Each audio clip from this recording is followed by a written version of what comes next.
श्रीमीनलोचनी पालय मां श्रीमीनलोचनी पालय मां श्रीमीनलोचनी पालय मां श्रीशिवमोहिनी पालय मां श्रीमीनलोचनी पालय मां श्रीमीनलोचनी पालय मां हे शिवमोहिनी पालय मां श्रीमीनलोचनी पालय मां हे शम्भुमोहिनी पालय मां हलस्य निवासिनी पालय मां तव दास्यं देहि मे पालय मां तव दास्यं देहि मे पालय मां तव दास्यं देहि मे पालय मां मीनाम्बा अवतु भुविरिह मां मीनाम्बा अवतु भुविरिह मां मीनाम्बा अवतु मीनलोचनी पातङ्गी सदा मीनाम्बा अवतु मीनलोचनी पातङ्गी सदा मीनाम्बा अवतु कदम्बवनवासिनी श्यामळे कदम्बवनवासिनी श्यामळा मदम्बा करुणामयी कोमला मदम्बा करुणामयी कोमला मीनाम्बा अवतु मदङ्गकुमारी लावण्य निधि मदङ्गकुमारी लावण्य निधि प्रत्यङ्गसौष्ठव स्वरूपिणी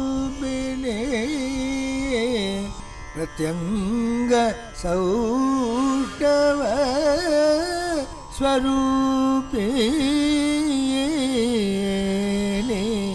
मरकत वीणावादिनी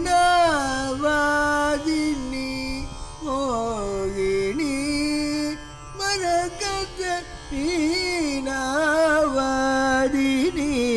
मोहिनी मरकतवल्ली सकल कलावल्ली मरकतवल्ली सकल कलावल्ली मीनाम्बा अवतु भुविरिह मां मीनलोचनी मातङ्गी सदा मीनाम्बा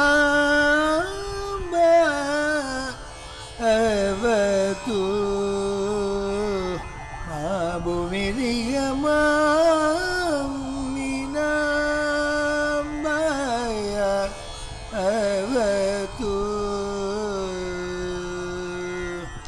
श्यामलापीठनिलये मीनाम्बिके புண்ணியானிமான் பரம பாகவதான் ஸ்மராமி என்கின்ற ரீதியிலே ஷியாமளா தண்டகம் பாகம் 2 யதாமதி யதாசக்தி அம்பிகையின் உயர்ந்ததான ஷியாமளா தண்டகம் என்கின்ற கவி காளிதாசனுடைய மகத்தான கிருதியை நாம் அனுபவித்து வருகின்றோம். இதன் இரண்டாவது பாகத்திலே இதைத் தொடர்ந்து அம்பிகையின் பெருமையும் ரூபலாவண்யத்தையும் அபாரமான கருணையையும் அவள் பொழிகின்ற மேதாவிலாசத்தையும் நினைத்து நினைத்து வாழ்வோமாக என்ற பிரார்த்தனையோடு துவங்குகின்றோம்.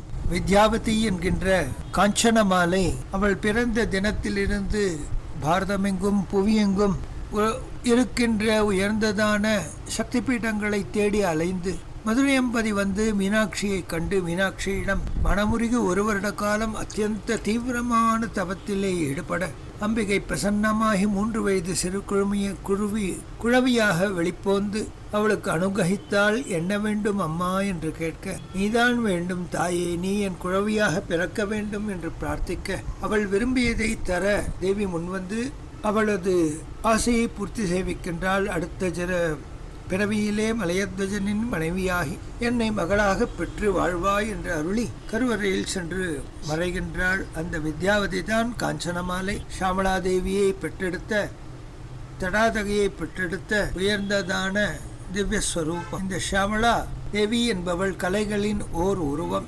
கலைநிதி, சங்கீத யோகினி, சதா மரகதவேணியை மெட்டிய வண்ணம் ராஜஷியாமளை ஆனவள் மந்திரினியாக இருந்து திரிபுர சுந்தரியின் வலக்கரமாக விளங்குகின்றாள். அவள் சகல விதமான லயவாத்திய தாள வீணாதி சகல கலைகளுக்கும் இருப்படம். சாகித்ய சுத்தியை தரக்கூடியவள், நல்ல மேதாவிலாசத்தை தருவாள். ஆசுகவியாக நம் போன்ற மூன்றர்களையும் மாற்றக்கூடிய சாமர்த்தியம் உடையவள். அவளது பெருமை கூறி மாளாது உயர்ந்ததான அவளுடைய திருவடி வாரத்திலே நாம் பக்தி கொண்டு ஒழுக வேண்டும் என்ற பிரார்த்தனையோடு பாகம் 2 அதை நாம் அனுபவிக்க இருக்கின்றோம். சர்வராஜ வசங்கரியும் சர்வஸ்திரீ புருஷ வசங்கரியுமான இந்த ராஜஷியாமளாவின் தண்டகத்தை மேற்கொண்டு அனுபவிப்போமாக. வல்லகீ வாதனா பிரக்ரியாலோல தளீதளாபத்ததாடங்கபூஷா விசேஷான்விதே சித்த சம்மானிதே திவ்யஹாலாமதோத்வேலஹேலாரசச்சக்ஷுராந்தோலன श्रीसमाक्षिप्तकर्णैकनीलोत्पले श्यामळे पुरित अशेषलोकाभिवाञ्छाफले निर्मले श्रीफले श्वेदबिन्दुलसत्पाललावण्यनिष्यन्द सन्दोह सन्देह नासिका मुक्तिके सर्वमन्त्रात्मिके कालिके मुग्धमन्दस्मितोदारवक्त्रस्फुरत् पूगचाम्बूलकर्पूरखण्डोत्करे ज्ञानमुद्राकरे सर्वसम्पत्करे पद्मभास्वत्करे शेखरे வல்லக்கி வாதன பிரக்ரியாலோல தாளி தலாபத்த தாட்டங்க பூஷா விசேஷான்வித்தே. எப்பேற்பட்ட ரூபவர்ணனையை கவி காளிதாசன் செய்கின்றார். முன்னம் இவள்தான் மகாலட்சுமி என்று கூறியிருக்கின்றான். அந்த மரகத வீணியை மீட்டி சதா சங்கீத யோகினியாக, சங்கீத ரூபிணியாக, சங்கீத லோலினியான அந்த மீனலோச்சனி அமர்ந்திருக்கின்ற அந்த அழகை வர்ணித்தான். அவள் இனிமையான வீணையும் விட்டுகின்றாள். மதுர பாஷினி, அழகின் ஓர் உருவம். வல்லகி வாதன, அந்த வீணையை அழகாக வாசிக்கும் பொழுது அசைகின்றதான தாளீதளா பத்த தாட்டங்க, பனை ஓலையால் செய்யப்பட்ட தாட்டங்கம் எனும் ஆபரணத்தை பூஷா விசேஷான்விதேயே, அதையே ஆபரணமாக பூஷிக்கின்றாள். பூஷணக்கே இது பூஷணா என்று புரந்தரதாசர் கூறியது போல் அவள் எதை அணிந்தாலும் அது ஒரு அழகுதான். சித்த சம்மானிதேயே, சித்தர்களால் அனவரதம் துதிக்கப்பெறுபவள், பூஜிக்கப்படுபவள், தியானிக்கப்படுபவள், ஸ்மரிக்கப்படுபவள். திவ்யஹாலா மதோத்வேல ஹேலாலசச்சக்ஷுராந்தோலன ஸ்ரீசமாக்ஷிப்த கர்ணைகநிலோத்பலே ஷியாமளே, அதி உத்தமமான திவ்யஹால மதோத்வேல, உத்தமமான இடைப்பிரதேசத்தில் உண்டான மதம், அதன் விலாசத்தினாலே விளங்குகின்ற கண், மதம் கொண்ட அந்த தேவியின் விலாசத்தினாலே, ஹாசத்தினாலே, லலித கதி விலாச வல்குஹாச என்பது போல் அவள் செய்கின்ற ஒவ்வொரு சிஷ்டிதமும் திவ்யமானவை, உத்தமமானவை. அவளுடைய இடைப்பிரதேசம் மதத்தால், மத விலாசத்தால் திமிரு கொண்டு இருக்கின்றது. நாள் சோபை, அழகு, கருணை, ஞானஸ்வரூபி.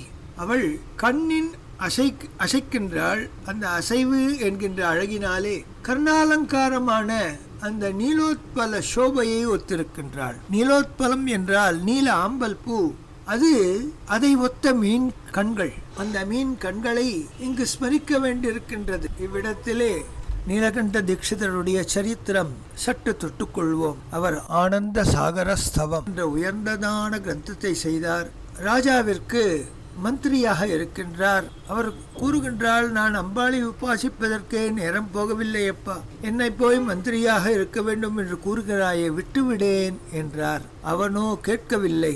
அப்பொழுது மீனாட்சி திருக்கோவிலிலே அந்த நாயக்க மன்னன் ஒரு சில சிற்ப வேலைகளை புனருத்தாரணம் செய்து மீண்டும் அழகுபடுத்த ஆசைப்பட்டு இவரிடம் பொறுப்பை தந்தான். அழகாக அந்த 1000 மண்டபம் அமைந்தது. அதிலே ஒரு தூணிலே ராஜாவும் ராணியும் கை கூப்பிக்கொண்டு மீனாட்சிக்கு இந்த தேவையை தந்தாயே என்று கண்களிலே கருணை, அவளுடைய கருணையை பெற்றமையை நினைத்து உருகுகின்ற பாவத்திலே இரு சிலைகளை செய்கின்றார். அதிலே ராணியின் பட்டமகிழ்ச்சியின் தொடையை சிப்பி செலுக்கும் பொழுது ஒரு இடத்திலே தொடையிலே அந்த உளிப்பட்டு உடைந்து விட்டது. அந்த இடம் பள்ளமாக விட்டது. மந்திரியான நமது நீலகண்ட தீட்சிதர், அப்பையர் தீட்சருடைய பெண் வயத்து பேரனவர் வந்து காண்கின்றார். பதறிப்போகின்றான். ஸ்தபதி, சுவாமி தவறுதலாக பட்டுவிட்டது, என்ன செய்வது என்றே தெரியவில்லை. உற்று நோக்கினார், தியானித்தார். ஆஹா, அங்கலட்சண சாஸ்திரப்படி அவ்விடத்திலே ஒரு மச்சம் இருக்க வேண்டும். இது சற்று பெரிதாக அமைந்து விட்டது, பரவாயில்லை, அது சற்று மறைவது போல் துணி போல் ஒரு அங்கு செதுக்கி அழகு பண்ணிவிடு என்று சொல்லிவிட்டு சென்று விட்டார். ராஜா வருகின்றான், கோபிக்கின்றான்.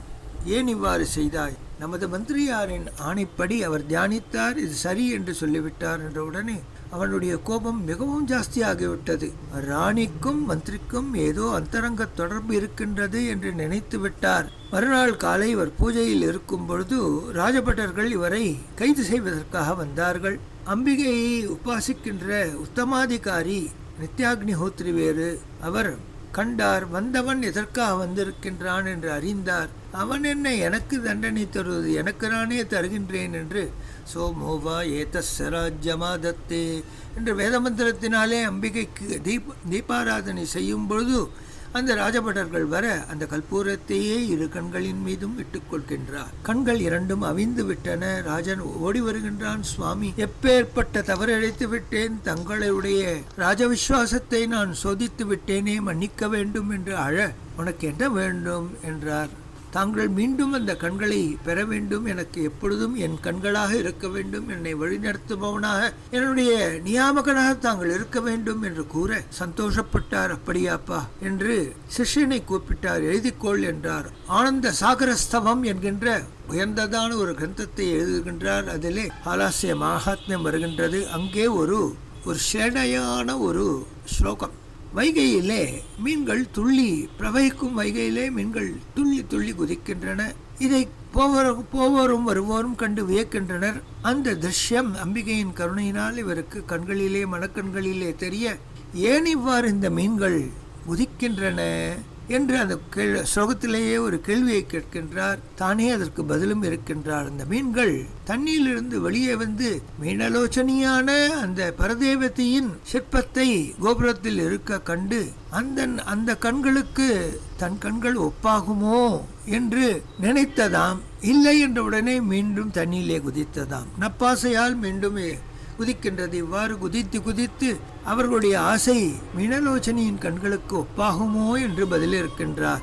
இந்த ஸ்லோகத்தை சொன்ன அடுத்த கணம் அப்பைய தீட்சரின் வம்சத்திலே உதித்த நீலகண்ட தீட்சிதர் அவர் தம் கண்கள் மீண்டும் ஜுவலித்தன. ஞானப்பிரானான சுந்தரேச பெருமானுக்கும் ஞான தடாதகையான அந்த மீனலோச்சனியின் கருணைக்கும் பாத்திரமானவர் என்றுதான் எவ்விதத்திலாவது அவருக்கு தாழ்வு உண்டாகுமோ? மீனாட்சியை நினைத்தால், அந்த மரகத ஸ்வரூபிணியை, அந்த தேவதையை, சகலகலா நிதியை, சகலலோக வசங்கரியை நினைத்த அக்கணமே சாதகனுக்கே தாழ்வில்லை என்றார். உத்தமாதிகாரியான உயர்ந்த வம்சோத்பவரான அக்னிஹோத்ரியான நீலகண்ட தீட்சிதரின் பக்திக்கு நாம் எம்மாத்திரம். அவர் இந்த ஸ்லோகத்தை செய்தவுடன் அந்த கண்கள் ஜொலிக்கின்றன. ராஜனுக்கு விஷயம் தெரிந்து ஓடோடி வந்து அவரை நமஸ்கரிக்க ராஜனை ஆலிங்கித்து அவனுக்கு ஆசீர்வாதம் தருகின்றார். இன்று முதல் என்னை விட்டுவிடு, இனி என் வாழ்வு மீனலோச்சனியின் சேவைக்காக மட்டுமே அன்றி அப்பா அரசனான உனக்கு நான் இனி வழிகாட்டுதல் இயலாது என்று தன் குழந்தையை, தன் மகனை அனுப்பி வைக்கின்றார் என்று சரித்திரம். அதுபோல் திவ்யஹாலா மதோத்வேல ஹேலால சச்சக்ஷுராந்தோலன ஸ்ரீ சமக்ஷிப்த கர்ணை கனிலோத்பலே. நீலோத்பல புஷ்பம் போல்கின்ற அசையும் கண்களின் அழகினால், அந்த எழிலால் தேவியானவள் நீலோத்பல சோபையை ஒதுக்கிவிட்டாள், தள்ளிவிட்டாள். ஹே ஷியாமளே, சகல ஜனங்களையும் இஷ்டங்களை பூர்த்தி செய்பவளே, பூரித அசேஷலோகாபிவஞ்சாபலே நிர்மலே, ஹே நிர்மலமானவளே, ஸ்ரீபலே, சகல சம்பத்தையும் தரக்கூடியவள். ஸ்ரீ என்றால் ஞானம், ஞானேஸ்வரியத்தை தரக்கூடியவள். ஸ்வேத பிந்தூல சத்பால லாவண்ய நிஷ்யந்த சந்தோஹ சந்தேஹ கிருண்ணாசிகா முக்திகே சர்வமந்த்ராத்மிகே காளிகே. ஸ்வேத பிந்தூல சத்பால லாவண்ய நிஷ்யந்த சந்தோஹ சந்தேஹ கிருண்ணாசிகா முக்திகே சர்வமந்த்ராத்மிகே காளிகே. வியர்வை துளிகளால் அவருடைய நுதலானது, திருநெற்றியானது அழகாக ஒழுகி அந்த புருவம் என்கின்ற வழியோடு ஒழுகுகின்றதாம் வியர்வை துளிகள். அவை ஒன்றாகச் சேர்ந்து நிற்கின்றதோ முத்து போல் அவை அந்த புருவத்தில் ஒட்டி நிற்பதை சந்தேகத்தோடு அனைவரும் பார்க்குமா போலே ஒரு மூக்குத்தியின் ஒளி. அந்த முத்தின் மூக்குத்தி முத்தை உடையவளே, சர்வ மந்திராத்மிகே, சர்வ மந்திரங்களின் ஸ்வரூபிணியாக இருப்பவள், சர்வசக்திமயி, சர்வ ஷேயஸை தரக்கூடிய சகல மந்திர ஸ்வரூபிணி அவள் அல்லவா, மந்திரணி அல்லவா. ஹே காளிகே, ஹே காளி தேவி நீ அல்லவா. காளி தனது உபாசனா தெய்வம். பொதுவாக ஷியாமளையை உபாசிப்பவர்கள் காளி என்ற சப்தத்தை கூறலாகாது என்று பரசுராம கல்பசூத்திரம் கூறுகின்றது. ஆனால் இங்கு காளிதாசன் கூறுகின்றான், காளி என்ற பதத்தினாலே காளி தேவி என்றும், காளி என்றால் கலனம் கலயதீதி காளி, சகல ஜீவராசிகளையும் கடைகாலத்திலே தன்னிலத்தில் ஒடுக்குபவள் என்று ஒரு அர்த்தம், அல்லது கருணீலமயமானவள் என்று ஒரு அர்த்தம். எனவே காளிகே என்ற சப்தத்தினாலே தனது காளியின் பெயரையும் சொல்லி சாட்டுக்காரமாக அவள்தான் மீனாம்பிகை என்றும் கூறுகின்றார். முக்தமந்தஸ்மிதோதாரவக்த்ரஸ்புரத் பூகதாம்பூல கற்பூர खंडोत्करे ज्ञानमुद्राकरे सर्वसंपत्करे पद्मवास्वत्करे श्रीकरे मुग्ध मंदस्मित उदारवक्त्रस्फुरत् பூகதாம்பூல கற்பூர கண்டோத்கரே. அழகான புன்னகையினாலே உதாரமான திருமுகத்திலே விளங்குகின்ற சிவப்பு செஞ்சாந்து போன்ற பாக்கு வெற்றிலை பச்சை கற்பூரம் சேர்ந்த தாம்பூலம் ததும்பி நிற்கும் சிரித்த திருமுகத் தாமரை உடையவள். ஞான முத்ராகரே, ஞான முத்திரையை காட்டுபவள். சர்வ சம்பத்கரே, சகலவிதமான சம்பத்தையும் தரக்கூடியவள். மீண்டும் மீண்டும் அவர் கூறுகின்றார், பக்தாஞ்சே வச்சன சத்திய கேலே என்றபடி காளிதாசனுடைய வாக்கிலே ஒரு சொல் வந்துவிட்டால் அதை அம்பிகை பூர்த்தி செய்வாள். சகல சம்பத்கரே, சகல விதமான ஐஸ்வர்யங்களையும் நமக்கு தருபவள். பத்மபாஸ்வத்கரே, கையிலே ஒளி வீசும் உயர்ந்ததான தாமரையை தாங்கி நிற்கின்றாள். ஸ்ரீகரே, நமக்கு உயர்ந்த புகழை தரக்கூடியவள். சகல கலாநிதி வைத்தமாநிதி, சகல கலைகளுக்கும் இருப்பிடமும், சகல சங்கீத யோகினி, சங்கீத ரூபிணி, சங்கீத மயமான அந்த பரதேவத்தை நமக்கு சகல சம்பத்தையும், சம்பத்து என்பதினாலே ஞான சம்பத்தும், ஸ்ரீ என்ற சப்தத்தினாலே பொதுவாக சம்பத்து என்று சொன்னாலும் ஸ்ரீ என்றால் இந்த இடத்திலே புகழ் என்னும் ஐஸ்வர்யம். கீர்த்தி, பக்தனுடைய கீர்த்தியை உலகிலே பறக்கச் செய்வதுதான் அந்த உபாசனா தெய்வத்தின் மரக்கருணையின் ஒரு திவிலை. குந்த புஷ்பத்யுதி ஸ்னிக்ததந்தாவலி நிர்மலாலோல கல்லோல சம்மேளன ஸ்மேரசோநாதரே சாருவீநாதரே பக்வபிம்பாதரே சுலலித நவ யௌவனாரம்ப சந்திரோதயோத்வேல லாவண்ய துக்தார்ணவா ஆவிர்பவத் கம்பு திவ்ய கம்பு பிம்போக பிருத்கந்தரே சத்கலா மந்திரே மந்தரே குந்த புஷ்ப द्युतिस्निग्ध दंतावली निर्मलालोल कल्लोल सम्मेलन स्मेर शोनादरे चारुवीनादरे पक्वबिंबादरे कुंद पुष्पद्युति முல்லை அரும்பு போன்ற அழகுடைய ஸ்னிக்ததந்தாவலி, மனதை கவரக்கூடிய, காண்பவர் சித்தத்தை ஆகர்ஷிக்கக்கூடிய ஆவளி, அழகான வரிசையான சுத்தமான வெண்மையான தூய்மையான பற்கள், காந்தி பொழியும் கற்கள். அந்த பற்களின் நிர்மலாலோல கல்லோல சம்மேளன, நிர்மலமான பரிசுத்தமான இணை பிரியாத அழகான சிற்கையாக விளங்குகின்ற அந்த தந்த தியுதி, பற்களின் காந்தி, அந்த ஒளியாலும் புன்னகையாலும் விளங்குகின்ற உயர்ந்ததான ஸ்மேரசோநாதரே, சிவந்த உதடுகள். உதடுகள் இனிமையானவை, மதுரமானவை, சிவந்தவை, அழகு சொட்டும் உயர்ந்ததான கொவ்வைப்பழம் போன்ற செவ்விதழ்கள், அதை ஒத்த அதரங்கள். அந்த அதரங்கள் அவள் இட்ட தாம்பூலத்தால் மேலும் சோபைப்பட்டு விளங்குகின்றது. சாருவீநாதரே, அழகான மரகத வீணையை சதா காலம் மீட்டுபவள். பக்வபிம்பாதரே, பழுத்த கோவைப்பழம் போன்ற அதரமுடையவள். சுலலித நவ யௌவனாரம்ப சந்திரோதயோத்வேல லாவண்ய துக்டார்ணவ ஆவிர்பவத் கம்பு பிம்போக பிருத்கந்தரே. சுலலித, மிகவும் அழகான, நவயௌவன, புதிய யௌவனத்தின் ஆரம்ப சந்திரோதயோத்வேல, சந்திரோதய காலத்திலே ஆரம்ப சந்திரனின் அளவு கடந்த அழகை. துக்தார்ணவாவிர்பவத், அந்த பார்க்கடலில் உதித்த சந்திரன், அதில் உண்டான சங்கம், அதை ஒத்த உயர்ந்ததான பிருத்கந்தரே, கழுத்து பிரதேசம் உடையவள். சத்கலா மந்திரே, நல்லதான கல்வியின் தேர்ச்சிக்கு, கல்வியிலே நல்ல உயர்நிலையை பெறுவதற்கு அதற்கு இருப்பிடமாக இருப்பவள், ஆஸ்பதமாக இருப்பவள். மந்தரே, மென்மையான கஜகதியை ஒத்த கதியை உடையவள் மீனாட்சி தேவி என்று இங்கு வர்ணிக்கின்றான்.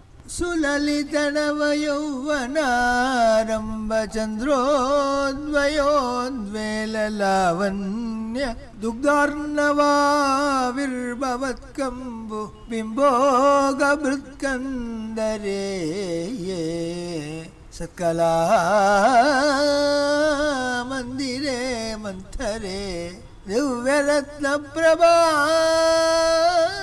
பந்துரச்ச அச்சன்ன ஆராதி பூஷா समुद्योतमानानवद्य अनवद्यङ्गशोभे शुभे रश्मिचटा पल्लव प्रोल्लसद्दोल्लताराजिते योगी विपूजिते विश्वदिङ्मण्डलव्यापि माणिक्यतेजस्फुरत्कङ्कणालङ्कृते विभ्रमालङ्कृते साधकैः सत्कृते साधकैः सत्कृते दिव्यरत्नप्रभा मन्दुराच्छन्न हारादिभूषा समुद्योतमानानवद्याङ्गशोभे शुभे சிறந்த ரத்னங்களில் ஒளியினால் வியாபித்திருக்கின்ற முத்துமாலை முதலான பல்வேறு அணிகலன்களால் ஆபரணங்களால் பூஷிக்கும் பிரகாசிக்கும் குற்றமற்ற யாதொரு தீங்கும் இல்லாத நிர்மலமான சோபை உடையவள் மங்களஸ்வரூபிணியே. நவரத்னங்கள் இழைந்த தோள்வளைகளின் ஒளியினாலே தோள்வளை சூடிய அந்த ஒளியின் சமூகம் அது சங்கமம், அது சங்கமமாகும் தளிர்களால் அழகிய கொடி போன்ற கரங்களை உடையவள். ரத்னகேயூர ரஷ்மிச்சடா பல்லவ ப்ரோல்லசத்தோல்லதாராஜிதே யோகிபி பூஜிதே யோகிகளால் பூஜிக்கப்படுபவள். விஸ்வதிங் மண்டல வியாபி மாணிக்ய தேஜஸ்புரத் கங்கணாலங்கிருதே விப்ரமாலங்கிருதே சாதகை சத்கிருதே. ஒளியினாலே பிரகாசிக்கும் உயர்ந்த ரத்னமயமான கங்கணங்களை பூஜித்தவள், கங்கணங்களால் அலங்கரிக்கப்பட்டவள், தன்னுடைய மதவிலாசத்தினாலே சோபிப்பவள், பக்தர்களை ஆதரிக்க என்றே ஒரு மந்திரணியாக ஒரு கருணை நிறைந்த ஒரு சொரூபம் ஆவிர்பவமாகிருக்கின்றது. வாசராரம்ப வேலாலசச்சம் சமுஜ்ரும்பமானாரவிந்த வாசராரம்ப வேலாசமுஜ்ரும்பமானாரவிந்த பிரதித்வந்திபானித்யயே சந்ததோத்யதயே அத்வயே. உதயகால சமயத்திலே சூரியன் உதிக்கும் பொழுது செந்தாமரைக்கு சமமான உதயாருண செந்தாமரையை ஒத்த இரு கரங்கள், கரகமலங்களை உடையவள், எப்பொழுதும் அன்பு உடையவள், ஒரே வஸ்துவாக விளங்குகின்ற அத்வய ஸ்வரூபியானவள், பரஞ்சோதி ஸ்வரூபியானவள் அவள்தான். திவ்யரத்னோர்மிகா தீதிதி ஸ்தோம சந்தியாயமானங்குலீ பல்லவோத்யன் நகேந்து பிரபா மண்டலே சன்னதா கண்டலே சித்பிரபா மண்டலே பிரலசத்குண்டலே तारकाराजिनीकाशहारावलिस्मेरचारु स्थनाभोगभारानमन्मध्यवल्लीवलिच्छेद विचिसमुल्लास सन्दर्शिताकारसौन्दर्यरत्नाकरे वल्लकी भृत्करे किंकर श्रीकरे ये ये ये ये दिव्य रत्नोर्मिकाधीदिति स्तोम संध्यायमानांगुली पल्लव.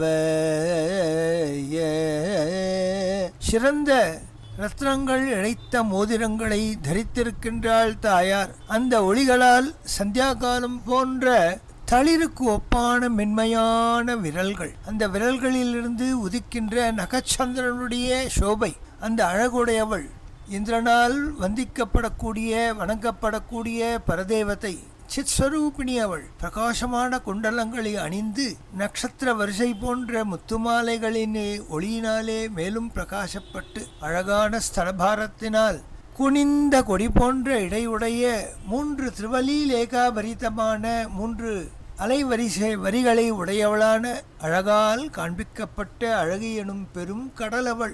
கையிலோ வீணை மரகத வீணையை உடையவள். பக்தர்களுக்கு செல்வங்களை தருபவள். கிங்கர ஸ்ரீகரே, பக்தர்களின் சகல அபீஷ்டங்களையும் தரக்கூடியவள். ஹேம கும்போபமோ துங்கவக்ஷோஜபராவனம் ரே திரிலோகாவனம் ரே லசத்விருத்த கம்பீர நாபீசரித்தீர சைவால சங்காகர ஷ்யாம ரோமாவலி பூஷணே மஞ்சு சம்பாழனே.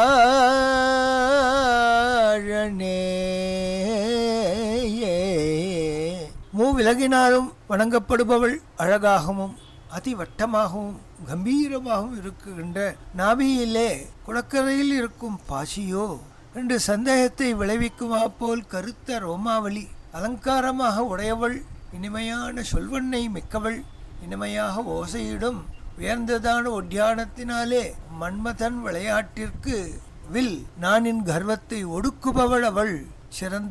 சிறந்ததான திவ்யமான ரத்னங்களைப் போல் பிரகாசிச்சாரு சிஞ்சத்கட்டி சூத்திர நிர்பத்சிதானங்கலிலாதனுஷிஞ்சினீடம்பரே திவ்யரத்னம்பரே பத்மராகோல்லசோன்மந்த லசோ திவ்யராகோல்லசன்மேகலாபாஸ்வரஸ்ரோணி சோபாஜித ஸ்வர்ணபூவృத்தலே சந்திரிகா